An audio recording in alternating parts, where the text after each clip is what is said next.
Bonjour YouTube, c'est un plaisir de vous retrouver pour vous parler de cet épisode 7 de l'Attaque des Titans, la saison finale. C'était un épisode de ouf, encore une fois, on perd pas plus de temps et on commence tout de suite.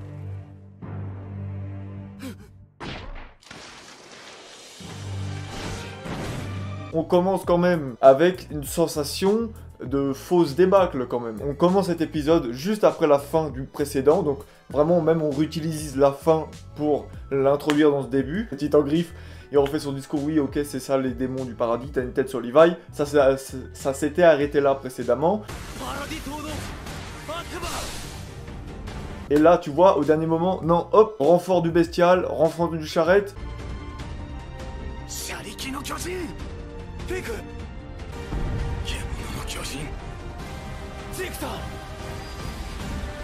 La situation, elle se retourne. Tu vois que la meuf, le titan marteau dans son cristal, elle peut encore activer ses pouvoirs. Donc elle a failli piéger Eren. Et tu vois que Eren, il se la joue safe. Il est là, bim, double titan. T'as rien vu venir, meuf.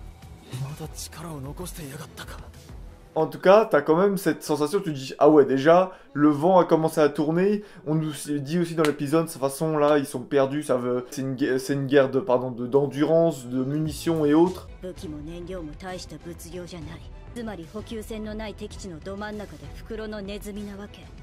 Donc vraiment au début on a quand même ce sentiment de fausse débâcle quand même. Moi j'ai eu ce sentiment là. Ensuite on a quand même des choses intéressantes qui se passent à droite à gauche parce que ça bombarde dans tous les sens. C'était dur, c'est dur de faire même de synthétiser. Parce qu'il y a tellement d'événements mais qui se déroulent pas en même temps que bah, je suis un peu perdu. Je vais parler d'un des gros points de l'épisode qui a été quand même Levi contre le Titan Bestial, le round 2.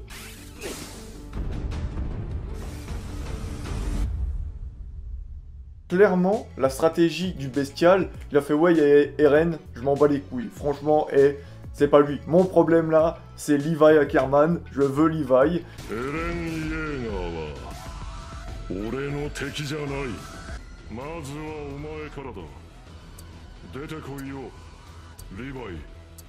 Il est vraiment obsédé par rapport à la dernière fois, il s'en fout d'Eren alors que c'est censé être Eren la menace numéro 1. Les deux titans couvrent le bestial au cas où Levi se montre.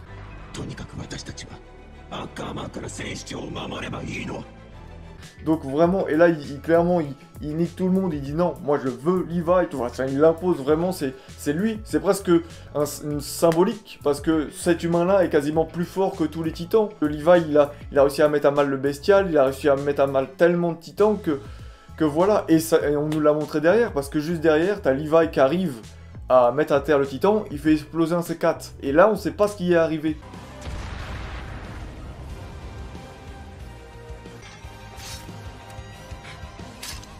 Je pense que cette fois-ci, il a pris le mec du bestial et il va le ramener à la montgolfière. Je sais pas, on verra. Mais en tout cas, voilà, c'était une stratégie très intéressante de voir à quel point vraiment il a vraiment marqué les esprits parmi les titans qui sont sur le continent, parmi les titans de Mar, que je vais appeler ça. On a aussi dans cet épisode la première fois qu'on voit Armin.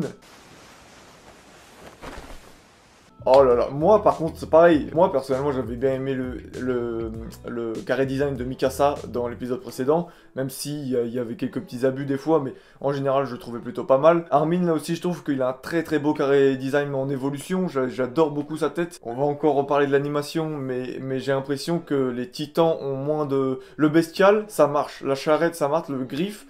Voilà, j'ai eu aucun... Surtout le bestial, je trouvais que ça marchait énormément et j'ai pas eu vraiment de grand chose à dire. Par contre, sur le titan colossal, celui d'Armin, bah j'ai pas... Oui, il y avait une sorte de grandeur, oui, on nous l'a mis en plein milieu, vraiment, ça se voyait qu'il était grand.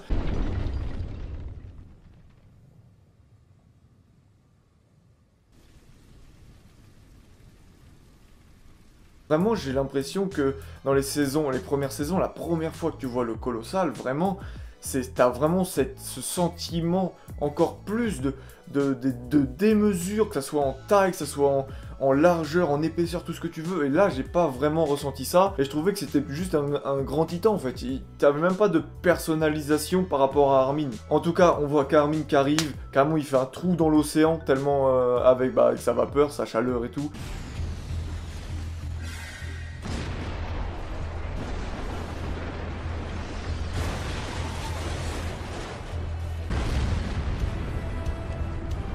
il nique tout le port et il fait des dégâts aussi dans les civils, malheureusement. Tu vois qu'il a tué des gens ou qu'il a blessé des gens, et dès qu'il sort de son titan, c'est la première chose qu'il dit ici, hein, alors c'est ça que t'as ressenti, Berthelot?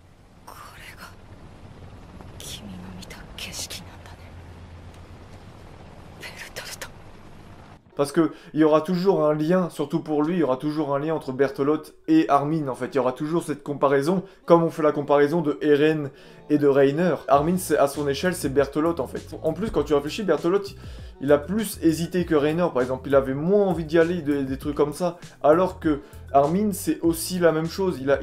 Ça se sent, il avait pas forcément approuvé ce plan-là en particulier.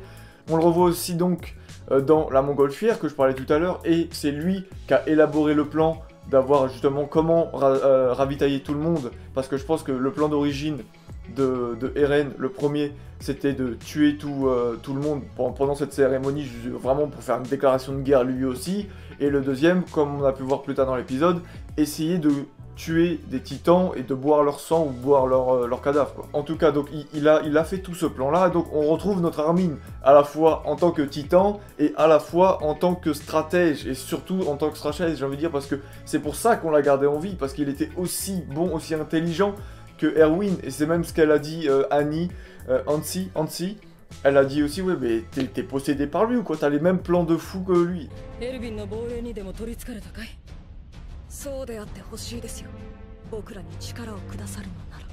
Déjà de revoir Hansi aussi, ça fait super plaisir. Vraiment voilà, donc la partie Armin, très réussie pour moi, je l'attendais, j'ai pas été déçu, et j'ai hâte de le revoir déjà pour continuer. Il y a eu une grosse partie sur le Titan Charrette qui a pris très très cher. T'as Sacha, moi je trouve que là tu vois un peu...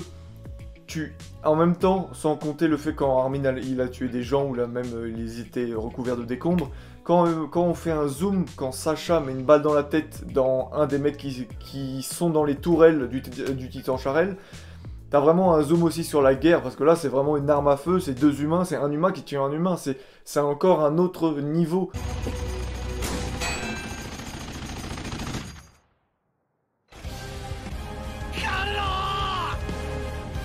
J'ai trouvé que c'était très intéressant et j'ai bien aimé ce parti pris, et j'ai bien aimé le fait que bah on nous montre, parce qu'on aurait pu juste lui dire ouais bah il est mort dans sa tour, on le voit pas, et là en fait non, il est mort, déjà on le comprend en image sans le voir, ensuite on fait un zoom sur lui comme quoi il l'a eu en plein dans la tête, et en plus tu la vois avec l'arme, enfin vraiment j'ai bien aimé ce parti pris là. Après le Titan Charrette il prend très très cher, très cher.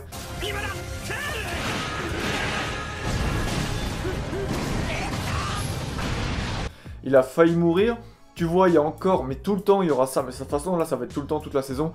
Il y a des moralités, quand il y a Falco qui protège le Titan Charrette et que t'as Jean qui veut envoyer la roquette, il dit oui, est-ce que c'est le souffle du Titan qui m'a fait dévier, ou est-ce que c'est moi, inconsciemment, qui ai dévié mon tir?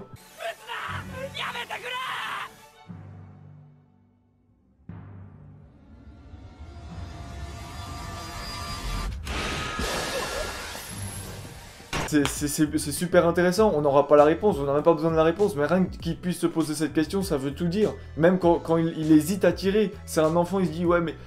Ah il faut que j'y aille quoi. Et même en y allant, ça se trouve il l'a mis à côté parce qu'il sait que c'est un enfant. Donc voilà, il y a toute cette moralité. Ensuite, t'as déjà une grosse partie aussi, le côté Gabi, Falco, Reiner. Falco qui comprend Reiner, directement qui dit oui, je vais chercher de l'aide. Il se souvient de ce que a dit Reiner dans la cave, comme quoi il voulait plus vivre, qu'on voulait qu'on lui foute la paix, des trucs comme ça. Il veut quand même aller chercher de l'aide. J'ai beaucoup aimé le fait que Reiner soit mi-titan, mi-homme. Je trouve que c'est une force symbolique aussi.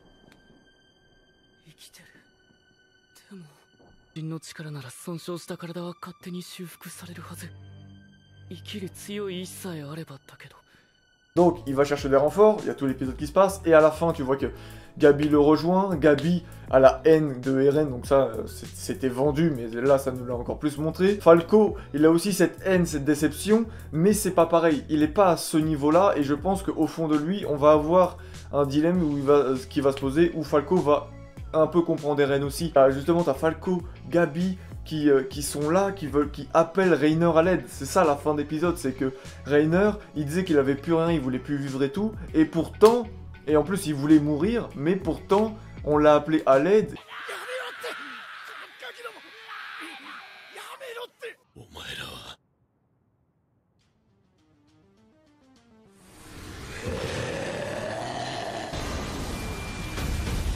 Là, ce qui est fou, c'est que presque de leur côté, Reiner, c'est un héros, tu vois. Genre là, surtout, il va revenir.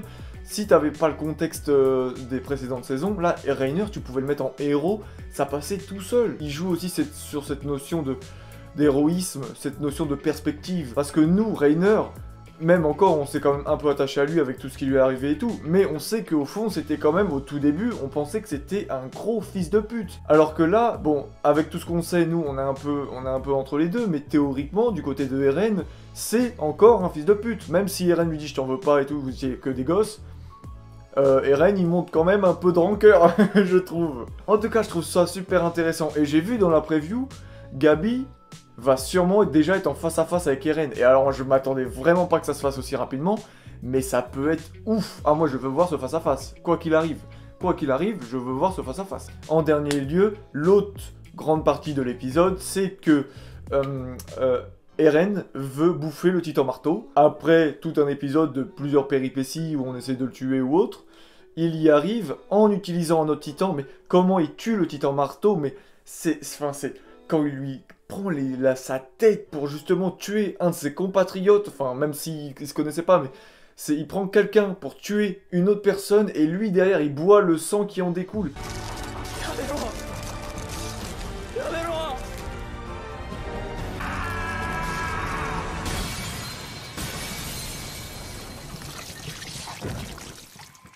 Ah mais mais cette mort, et là tu vois en plus avec son titan, il a la bouche grand ouverte là, mais c'est ouf, c'était ouf, à quel point c'était monstrueux. Pour moi c'est une image monstrueuse, c'était dur à regarder, c'était chaud, mais c'est normal, c'est fait pour, c'est la guerre, on n'est pas là pour jouer, et à chaque fois il faut qu'il y ait des images comme ça pour qu'on se rende compte que c'est la guerre, et ça c'était super bien. Tu vois que Eren il s'en bat les couilles à un niveau. Quand il dit oui je vous en veux pas et tout, mais c'est un menteur, il a de la rancune. Oh là là, il met des coups de poing, qu'on lui arrache le bras, il lui arrache tout ce que tu veux, il prend sa tête, enfin mais oh mon dieu.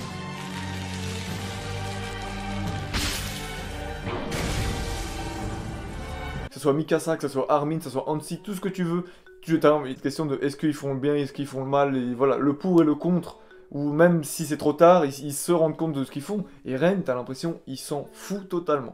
Je pense que je peux pas dire plus pour ce décryptage de cet épisode, vraiment saupoudré de ça, mais graphiquement, il y avait quand même un peu du mieux selon les actions, mais quand par exemple Falco, il sort de la main de protection de Reiner, et tu suis un mec, et tu vois les trois titans entre le bestial, entre le charrette, entre celui qui griffe, tu te balades entre les trois, c'était plutôt cool.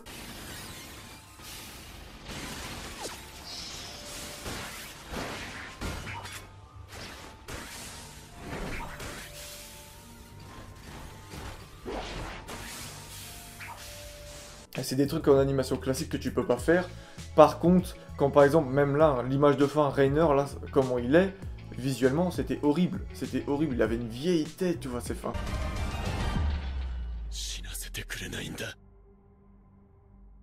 En tout cas, moi je vous dis à la prochaine. N'oubliez pas de partager la vidéo, de laisser un j'aime, de commenter. Dites-moi ce que vous avez pensé de l'épisode dans les commentaires. N'oubliez pas de vous abonner. On se revoit tous les lundis pour Shingeki, quasiment tous les jours pour une review d'un animé du moment. Merci pour tout